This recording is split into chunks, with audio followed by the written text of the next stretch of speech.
Hello everyone, welcome back to my YouTube channel. तो आज हमारे फाइनेंशियल टर्म सीरीज का डे 13 है और आज जिस टर्म के बारे में हम बात करेंगे that is called treasury bill, जिसको हम टी बिल भी कहते हैं।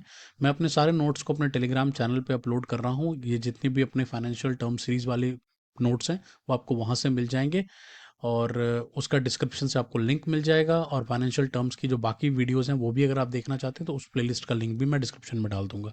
तो बात करते हैं अब ट्रेजरी बिल के बारे में। सबसे पहले टी बिल्स होते हैं क्या है उसके बारे में बात करते हैं। तो T bills are short term डेप्ट instruments issued by government of India to meet short term borrowing needs.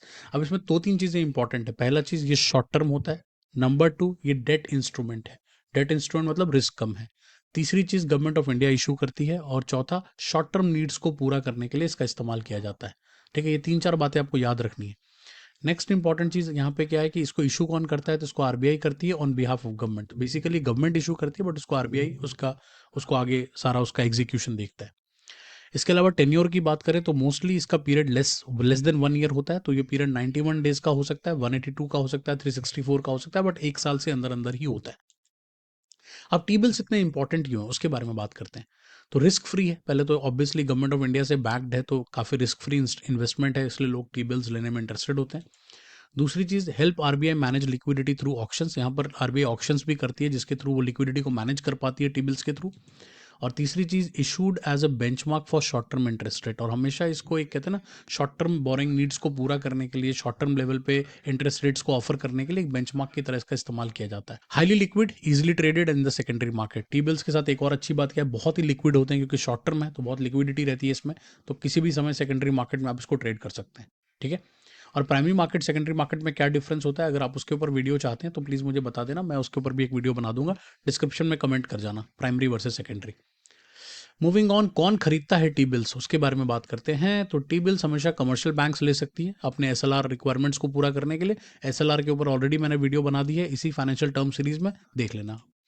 Second, mutual funds की कंपनीज खरीद सकती हैं, इंश्योरेंस कंपनीज खरीद सकती हैं, कॉर्पोरेट्स खरीद सकते हैं, रिटेल इन्वेस्टर भी खरीद सकता है through RBI retail direct platforms. तो ये सभी लोग टी बिल्स को खरीद सकते हैं।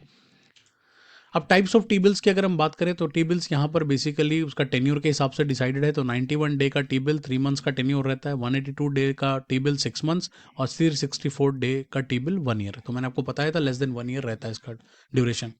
अब एक एग्जाम्पल लेकर इसको समझने की कोशिश करते हैं। लेट्स से कि एक रवि नाम का एक इंडिविजुअल इन्वेस्टर है और उसके पास 1 लाख रुपए उसके सेविंग अकाउंट में पड़े हुए हैं। हम सबको पता है जो सेविंग अकाउंट का इंटरेस्ट रेट होता है 2 ढाई 3% के आसपास होता है। तो इस कारण से वो चाहता है कि मैं उस पैसे को निकालूं वहां से और उससे थोड़ा बेटर रिटर्न कमाऊं। तो वो अब इस अपॉर्चुनिटी की तलाश में है। तभी उसको पता चलता है कि ट्रेजरी बिल 91 डेज का आरबीआई लेकर आ रही है। ठीक है। तो जब उसको पता चलता है और उसको ये भी पता है कि backed by government of India होता है, तो वो क्या करेगा, ये शॉर्ट टर्म पीरियड के लिए आपको पता चल ही रहा है 91 डेज का है, तो 3 मंथ्स का टेन्योर हो गया। और ये जीरो कूपन है। अब जीरो कूपन का क्या मतलब होता है कि इसमें कोई इंटरेस्ट पे नहीं होता। ये चीज इंपॉर्टेंट है समझना। जीरो कूपन का मतलब हो गया कोई इंटरेस्ट यहाँ पर पे नहीं होता, लेकिन ये डिस्काउंटेड रेट पे आपको मिलता है। तो कोई चीज़ अगर 100 रुपए की है तो वो आपको 97 98 रुपीज़ की मिलेगी, तो मतलब आपको सस्ती मिल रही है। बाद में जब आप रिडीम करोगे तो आपको पूरा अमाउंट मिलेगा, तो ऑटोमेटिकली आपको प्रॉफिट हो जाएगा। अभी इस एग्जाम्पल में क्लियर हो जाएगा ये पॉइंट। तो आरबीआई कहता है भाई 91 डेज का टी बिल ले लो, फेस वैल्यू उसके 100 रुपीज पे चल रही है, लेकिन इशू प्राइस कितना चल रहा है 97.50। तो मैंने आपको कहा था फेस वैल्यू 100 है, लेकिन आपका जो इशू प्राइस होता है वो कम होता है। तो जब इशू प्राइस कम हो गया तो डिस्काउंट कितना मिल गया आपको, 2.5 रुपीज पर टी बिल। अब आपके पास टोटल कितने रुपए थे, 1 लाख रुपीज थे। तो 1 लाख रुपीज डिवाइडेड बाय 97.25, क्योंकि 97.5 क्योंकि वही आपका इशू प्राइस है। तो आपको कितने टी बिल्स मिल जाएंगे, आपको मिल जाएगा 1025 टी बिल्स, राइट, अप्रोक्सीमेटली। इसके बाद अब 91 डेज के बाद क्या होगा उसके बारे में बात करते हैं। तो आपको 91 डेज के बाद जब आप रिडीम करने जाओगे तो आपको 1025 जो है वो 100 से मल्टीप्लाई होगा। तो आपको मिला कितने पे था, 97.50 पर, लेकिन आपने रिडीम किया तब कितने पे मिला आपको, 100 रुपीज के हिसाब से, राइट। तो आपको टोटल अमाउंट कितना बन गया, 1,02,500। तो प्रॉफिट कितना हो गया आपका, 2,500 रुपए। कितने महीने में, 3 महीने में। और अगर आप इसका एनुअल रिटर्न देखोगे तो अप्रोक्सीमेटली 10.25 हो गया।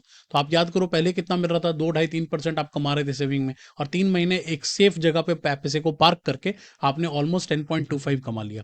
अब यहाँ पे की पॉइंट्स रवि एग्जाम्पल में हम क्या क्या रख सकते हैं। तो पहला, यहाँ पे नो रिस्क है, गवर्नमेंट की गारंटी पूरी पेमेंट की है। दूसरी, आपको मंथली इंटरेस्ट कोई नहीं मिलेगा, लेकिन डिस्काउंटेड परचेज होता है तो लास्ट में आप प्रॉफिट बनाते हो। और फुल्ली ट्रांसपेरेंट है और ट्रेडेबल है, आप इसको ट्रेड भी कर सकते हो, जब अच्छा रेट मिले बेच दो। ठीक है। So thanks for watching. I hope कि आपको टी बिल अच्छे से समझ में आ गया हो। आप और भी कौन से टर्म्स को जानना चाहते हो मेरे से इस फाइनेंशियल टर्म सीरीज में, आप जरूर कमेंट सेक्शन में बताना, मैं उसके ऊपर वीडियो लेकर आऊंगा। टेलीग्राम चैनल जरूर ज्वाइन करना, वहां पे मैं नोट्स फ्री में पोस्ट कर रहा हूँ। मिलते हैं अगली वीडियो में।